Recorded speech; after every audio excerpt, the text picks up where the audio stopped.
You wake up in a world where every voice has vanished. No chatter, no notifications, no background hum of civilization, just an endless, echoing silence. At first it feels like relief, but then something unsettling happens. Your mind, starved of external noise, begins to turn inward. Memories you've buried resurface. Questions you've avoided now demand answers. A voice you've spent years drowning out with distractions finally speaks. And it's yours. This is the power of silence. Not just the absence of sound, but a force that shapes your mind in ways you've never noticed. We live in an age where silence is treated like a disease to be cured. We fill empty spaces with podcasts, playlists, and endless scrolling, anything to avoid the discomfort of being alone with our thoughts. But what if this avoidance is the very thing keeping you from understanding yourself? What if the noise isn't just drowning out the world, but drowning you? Here's the paradox. Silence is where the mind comes alive, yet we fear it more than loneliness. We'd rather drown in distraction than face the truths that emerge when the world goes quiet. Why? Because in silence, we meet parts of ourselves we've been running from, the unresolved regrets, the unspoken desires, the buried rage or grief. Think of the last time you sat in true silence. No music, no screens, no agenda. How long did it take before you reached for your phone? Before your skin prickled with the need to do something? That itch isn't boredom, it's resistance. Resistance against the self you've ignored for years. Philosophers and psychologists have warned about this for centuries. Nietzsche called silence the abyss, the place where we either confront our demons or let them rule us. Carl Jung believed that the unlived life, the unexamined self, festers in the absence of silence.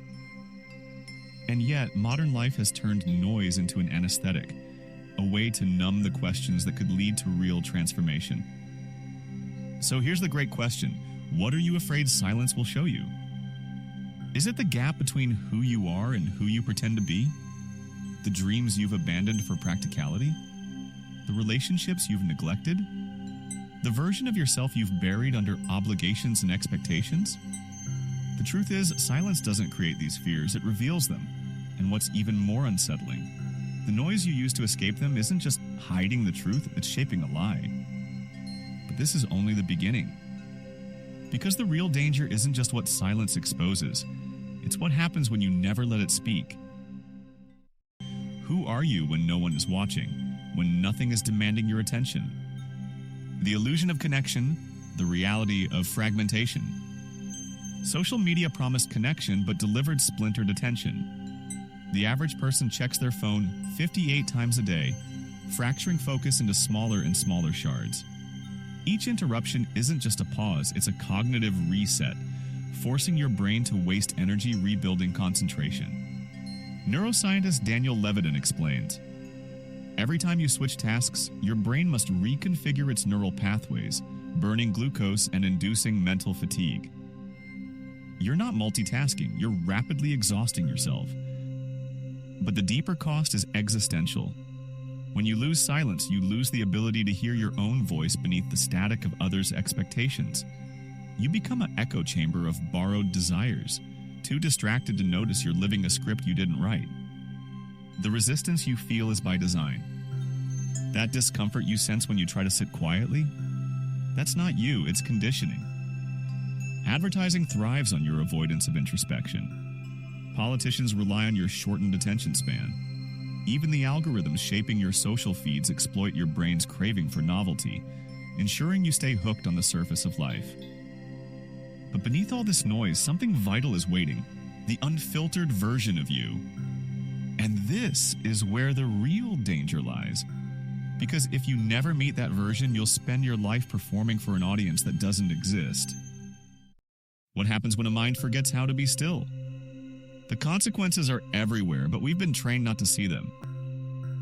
The atrophy of deep thought.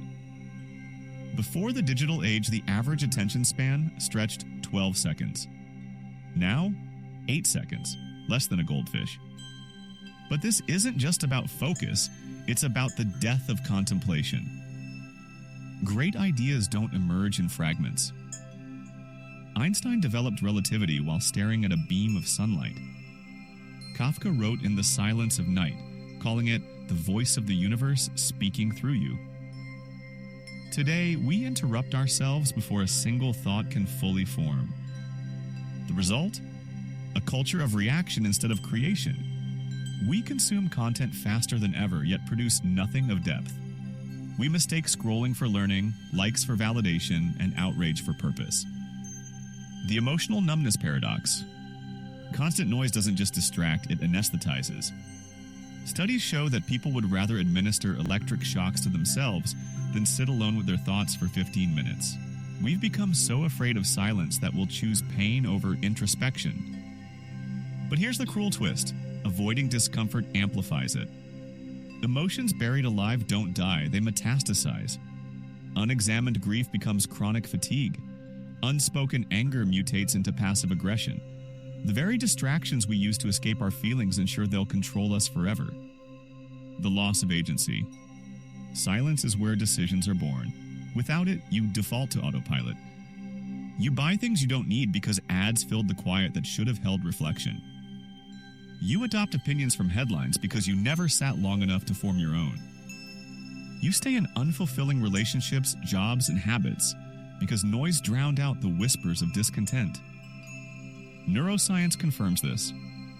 The brain's default mode network, responsible for self-reflection and meaning-making, only activates in stillness. When you kill silence, you kill your ability to choose your life. The spiritual starvation. Every wisdom tradition in history prized silence.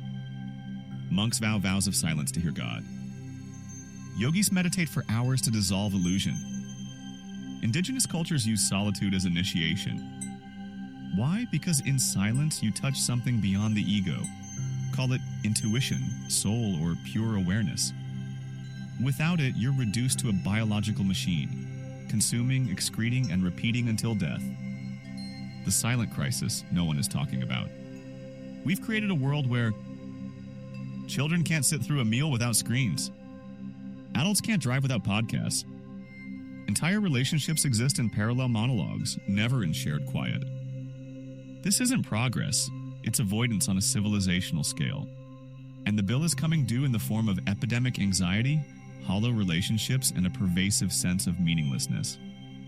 But there's a way out, and it begins where all real change does, in rebellion. The most radical act in the modern world is to be still. Rebellion doesn't always mean screaming. Sometimes it means refusing to make a sound. Reclaiming the lost art of boredom. Boredom isn't your enemy, it's your muse. The science of idleness. Studies show that moments of unproductive stillness spark the brain's creative default network. The shower epiphanies, the sudden insights during a walk, these aren't accidents. They're your mind finally breathing.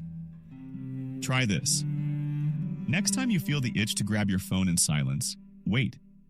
Let the discomfort rise. Observe it like a scientist watching a storm. This is withdrawal from noise addiction, and the first step to breaking it. The 5-minute revolution. You don't need hours of meditation to start. You need 5 minutes of intentional silence. Sit somewhere you won't be disturbed. Set a timer so your brain relaxes, knowing an end exists. Close your eyes and listen, not to thoughts, but to the space between them. At first, it will feel like mental torture. That's not failure, it's detox. Like a muscle, your attention needs to rebuild. Digital fasting, starving the noise machine. Your devices are designed to be slot machines for your attention. Time to cheat the casino. Silent mornings. No screens for the first 30 minutes after waking. Let your mind set its own agenda. Notification guillotine. Turn off all non-essential alerts. Each ping isn't just an interruption, it's a corporate hand inside your brain, rearranging your priorities. The 20-20-20 rule. For every 20 minutes of screen time, 20 seconds staring at the horizon. This resets your visual cortex and disrupts the hypnotic scroll. Rewriting your relationship with time. Modern life teaches that stillness is wasted time. Ancient wisdom knew better. The Japanese concept of ema, the sacred pause between notes that makes music meaningful. Monastic lectio divina, reading not for information but to let words resonate in silence. Practice doing nothing with intention. Sit on a park bench without a podcast. Drink tea without checking your phone. At first, it will feel like you're doing nothing. Soon, you'll realize you're doing the most important thing, remembering how to be alive. The shadow work of silence. When you stop running, the monsters catch up. That's the point. That shameful memory you've avoided, it loses power when you finally face it in the quiet. The decision you've been postponing, silence will force the answer out of you. As Jung warned, until you make the unconscious conscious, it will direct your life and you will call it fate. The quiet resistance. History's greatest revolutions began in silence. Mandela in his prison cell planning reconciliation. Tesla visualized inventions in his mind before drafting them. Wolf insisting on a room of one's own to create. Your mind is that room. The world will try to break in. Your job is to guard the door. Silence is not empty. It is the womb of meaning. We've been conditioned to believe that noise equals life, that the busier, louder, and more distracted we are, the more we matter. But the opposite is true. The grand illusion, you thought you were avoiding silence, but silence was waiting for you. Every scroll through social media, every podcast played to fill the void, every mindless conversation, they were all just ways to outrun what was already inside you.